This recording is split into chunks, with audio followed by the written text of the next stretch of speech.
এসো আমার সাথে একটা রাত কাটাও। যদি আমাকে সুখী করতে পারো তাহলে তোমায় বিয়ে করব, না হলে নয়। নিজের সামনে দাঁড়ানো অতীব সুদর্শন পুরুষটির মুখে এহেন কথা শুনে ভয়, লজ্জায় একদম গুটিয়ে গেল তানহা। দ্রুত কান চেপে ধরল সে। তানহাকে এমন করতে দেখে ভ্রু কুঁচকে তাকালো শাহনওয়াজ সিদ্দিকী। এই মেয়েটা তো নিজের ইচ্ছাতেই এখানে এসেছে, তাহলে এখন এসবের মানে কি? শাহনওয়াজ হালকা কেশে বলল, এই মেয়ে কি হলো তোমার? যা বলছি সেসব কি কানে যায়নি? তানহা আমতা আমতা করে বলে, আমি এমন মেয়ে নই, প্লিজ আমায় যেতে দিন। কথাটা শুনে মোটেই ভালো লাগল না শাহনওয়াজের। সে রাগী স্বরে বলে উঠল, এতই যদি সতী সাবিত্রী হোস তাহলে এখানে এসেছিলি কেন? এখন এসব কি নাটক করছিস? বেশি নাটক না করে জলদি গা থেকে ওড়নাটা সরা। তানহা অশ্রুসিক্ত নয়নে বলে ওঠে, না, একজন নারীর কাছে তার সম্মানের থেকে দামি কিছু না। আমি কোন কিছুর বিনিময়েই নিজের সম্মান বিসর্জন দেব না। শাহনওয়াজের পুরো শরীর রাগে, ক্ষোভে জ্বলে উঠল। সে তানহার বাহু শক্ত করে আঁকড়ে ধরে বলে, তাহলে এখানে কি রং তামাশা করার জন্য এসেছিলি? তানহা এবার ফুপিয়ে কেঁদে ওঠে। সে তো এত কিছু ভেবে এখানে আসেনি। সে নিজের বান্ধবীর কাছে শুনেছিল এখানে আসলে সে নিজের জীবন পরিবর্তনের একটা সুযোগ পাবে।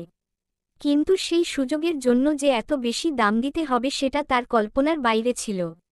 তানহাকে এভাবে কাঁদতে দেখে শাহনওয়াজ বিরক্তির সর্বোচ্চ সীমায় পৌঁছে যায়। এক ধাক্কায় তানহাকে দূরে ফেলে দেয়। তানহা ফ্লোরে পড়ে গিয়ে ব্যথায় আর্তনাদ করে ওঠে। শাহনওয়াজের রাগ তবুও কমে না।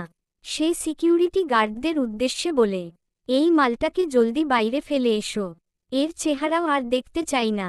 অতঃপর সিকিউরিটি গার্ডরা তানহাকে টানতে টানতে বাইরে নিয়ে যায়। শাহনওয়াজের সর্বসময়ের সাথী তথা তার সেক্রেটারি আকবর ধীর পায়ে এগিয়ে এসে হালকা ঢোক গিলে বলে, স্যার, বাইরে আরও অনেক মেয়ে অপেক্ষা করছে, আপনি যদি অনুমতি দেন তাহলে। শাহনওয়াজ রক্তিম চোখে তাকায় আকবরের দিকে। তার এই দৃষ্টি দেখে আকবরের কণ্ঠস্বর রুদ্ধ হয়ে যায়। শাহনওয়াজ বলে ওঠে, আমার মুডটাই আজ নষ্ট করে দিয়েছে এই স্টুপিড মেয়ে। এখন আর কোন মেয়ের সাথে দেখা করার রুচি নেই। ওদের সবাইকে চলে যেতে বলো। স্যার, একটা মেয়ে না হয় একটু বেঁকে বসেছে, কিন্তু বাকিরা। শাহনওয়াজের রাগী দৃষ্টি দেখে আর কথা না বাড়িয়ে আকবর তার নির্দেশনা মেনে নেয়। শাহনওয়াজ এবার একটা রকিং চেয়ারে বসে বলে ওঠে, আজ অবধি কারো সাহস হয়নি আমাকে রিজেক্ট করার। আমি সবাইকে রিজেক্ট করেছি, আর আজ কিনা ওই সামান্য একটা মেয়ে আমাকে রিজেক্ট করল। এটা আমি কিছুতেই মেনে নিতে পারছি না। এবার এর শেষ দেখেই ছাড়। আকবর ফিরে এসে শাহনওয়াজ সিদ্দিকীর দিকে তাকিয়ে ভয়ে জড়সড় হয়ে থাকে। তাকে দেখেই বোঝা যাচ্ছে আজ তার রাগ শক্ত আসমানে। আর হবে না।